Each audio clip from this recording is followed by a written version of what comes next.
Animal cell culture. So what is animal cell culture?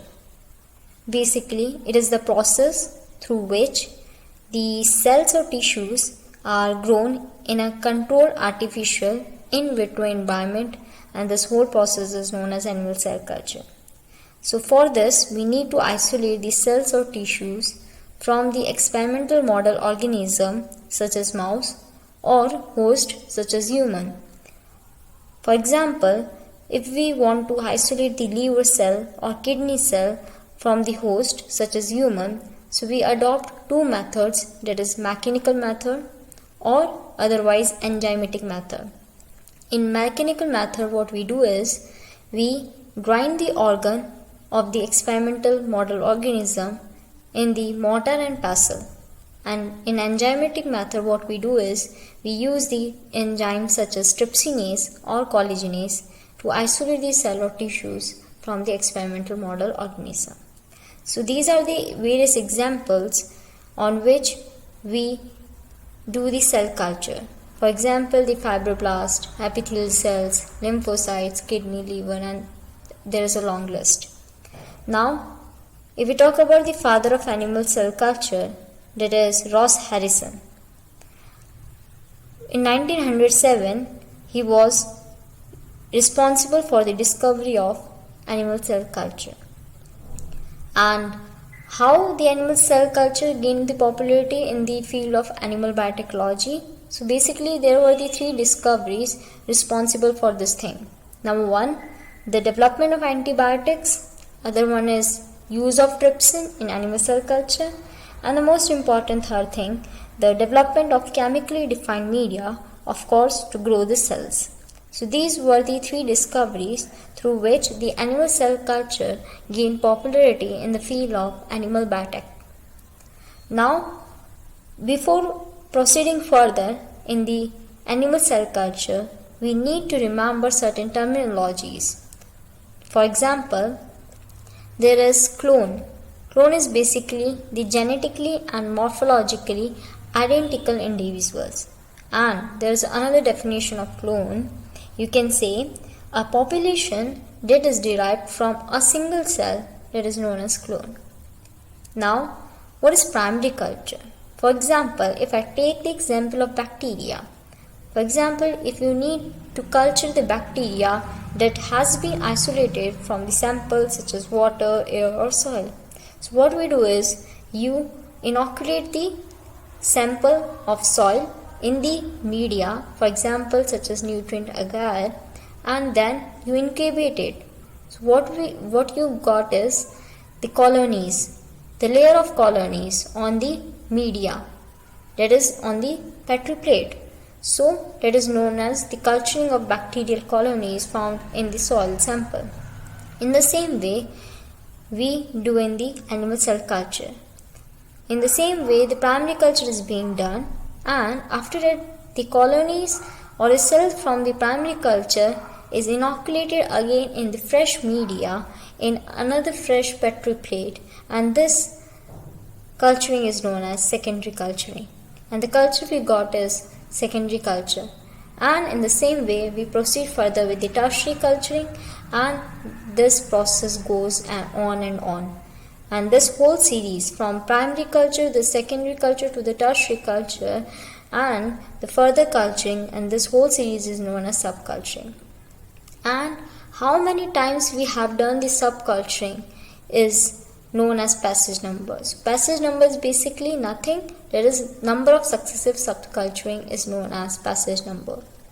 And what is cell line? Cell line, in the layman language, I would say the successive subculturing.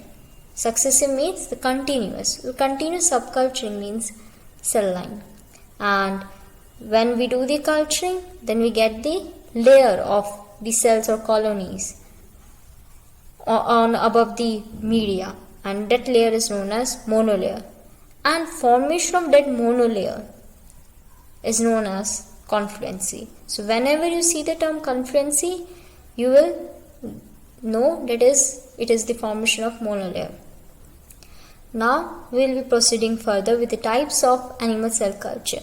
So basically, there are two types of animal cell culture. One is primary and another is secondary. As I have mentioned here, what is primary?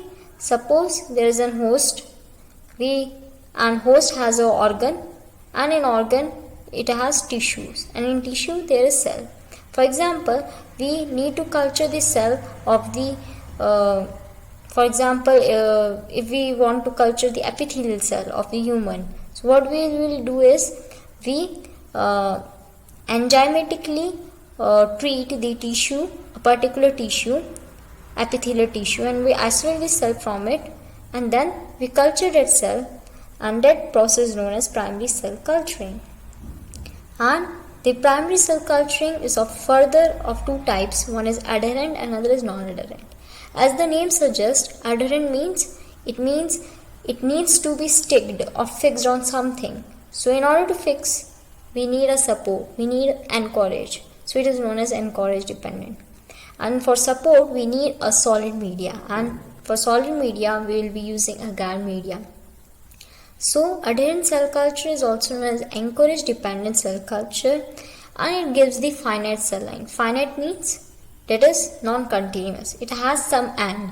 It has some limited lifespan. It has limited divisions. So it will give mortal cell line. So the examples in which we apply this method is fibroblast, epithelial cells, and a lot more. There is another type of primary cell culture, that is non-adherent cell culture. That is completely the vice versa of adherent cell culture, in which it doesn't need any anchorage or support. So it will be called as anchorage independent cell culture. It will give the continuous cell line or infinite cell line or immortal cell line that has no end, that shows the unlimited cell divisions, unlimited lifespan. And for that we need the liquid media, and thus due to this need of liquid media, this culture is known as suspension culture. And of course, as I said, there will be the continuous cell division. So the most important, the example of non-adherent primary cell culture is tumor cell line, because in cancer there is of course the continuous cell division. And there is another type of culture, that is secondary culture. Secondary culture is nothing but the subculture of the primary culture is known as secondary culture. Now let's have a look about the requirements of the animal cell culture. So for animal cell culture, of course, we will be needing a sterile work area. It means there are various LAF like biosafety cabinets like BSc class 1, 2, 3 that not only provide the safety to the work that you are doing, but also providing the safety to the user. So we need the sterile work area such as LAF or BSc that is specialized for the animal cell culture process. Another thing we need is incubator, refrigerator, pipettes, and there are specialized tissue culture wares, plastic wares that is not basically plastic, it is made up of polystyrene material. And we need a simple inverted microscope, and there are a lot more things required in the animal cell culture, and this is basic things that you need. But the most important thing is the focus on media. We'll be talking about the media in another video, but I will be giving you brief about the media. Like there are two types of media here. One is natural media and other is synthetic media. Synthetic means artificial media.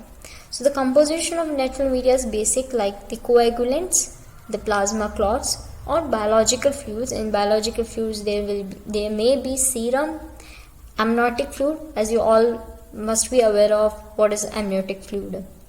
And the amniotic fluid is basically the shock absorber surrounding the fetus. So, and there can be the placental fluid, or there can be the pleural fluid that is present in the alveoli of the lungs. So we can include in the natural media. Embryo extracts, that is one type of tissue extract that we use in the natural media. If we talk about the synthetic media, that can be further classified into the serum containing media or serum free media that we will be further discussing. And the pH is mainly near to neutral, that is 7.4 in the case of animal cell culture media. So let's have a look in the basic process of animal cell culture. So firstly what we do is we isolate the fresh tissue. Fresh tissue means we directly isolate, okay, and then we treat with it the enzyme like collagenase or trypsinase. Usually we use the trypsinase enzyme, and then the cell suspension is washed with buffer, and that cell suspension is spread on the Petri plate, and we incubate the Petri plate in the specialized incubators responsible for the animal cell culture, and then we get the monolayer, and that is called as primary culture. And if we take the cell or cells from the colonies present in the primary culture plate and we inoculate in the fresh media, and that is will be knowing as subculturing, and if we do the subculturing of the primary culture, then it will be called as secondary culture. So this is the basic steps that if someone will be asking about the animal cell culture process, then you can tell him or her that this is the basic step.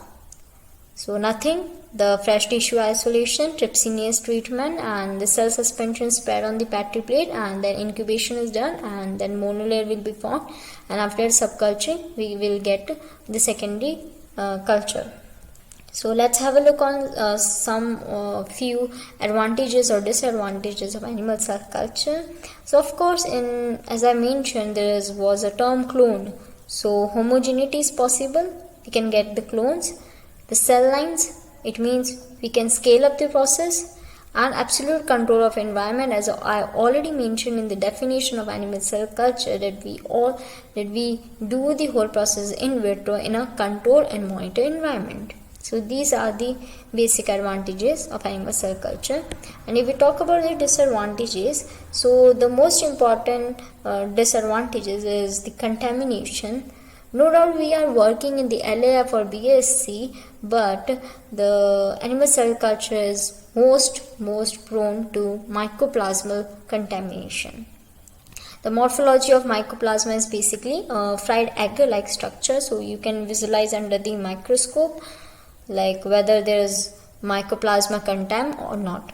And of course the animal cell culture is really hard to maintain due to the contamination thing, and it is very prone to instability that arises due to some chromosomal aberrations or aneuploidy. So there is chances of the instability also, and there are a lot more disadvantages. And if we talk about the application part of animal cell culture, so we can produce the cell culture based vaccines that is responsible in the treatment of, for example, influenza, foot mouth and disease, and rabies. And we can also study the heterokaryons behavior, and we can also produce the monoclonal antibodies and various enzymes like that have the industrial applications, for example the asparaginase and many other.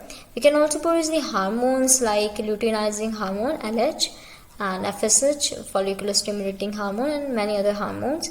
We can also produce the interferons. So there are a lot more applications of the animal cell culture. So this was the basic overview of the animal cell culture. So firstly we discussed about the introduction part, the isolation part, the examples, the historical part, and the definition part. Then we discussed about the types of animal cell culture, the requirements in the animal cell culture, a brief overview of the process of animal cell culture, and at last we discussed about the advantages and disadvantages and application part of animal cell culture. So this was all about the animal cell culture. I hope you got some overview of the animal cell culture. I hope this video was helpful for you. Thank you.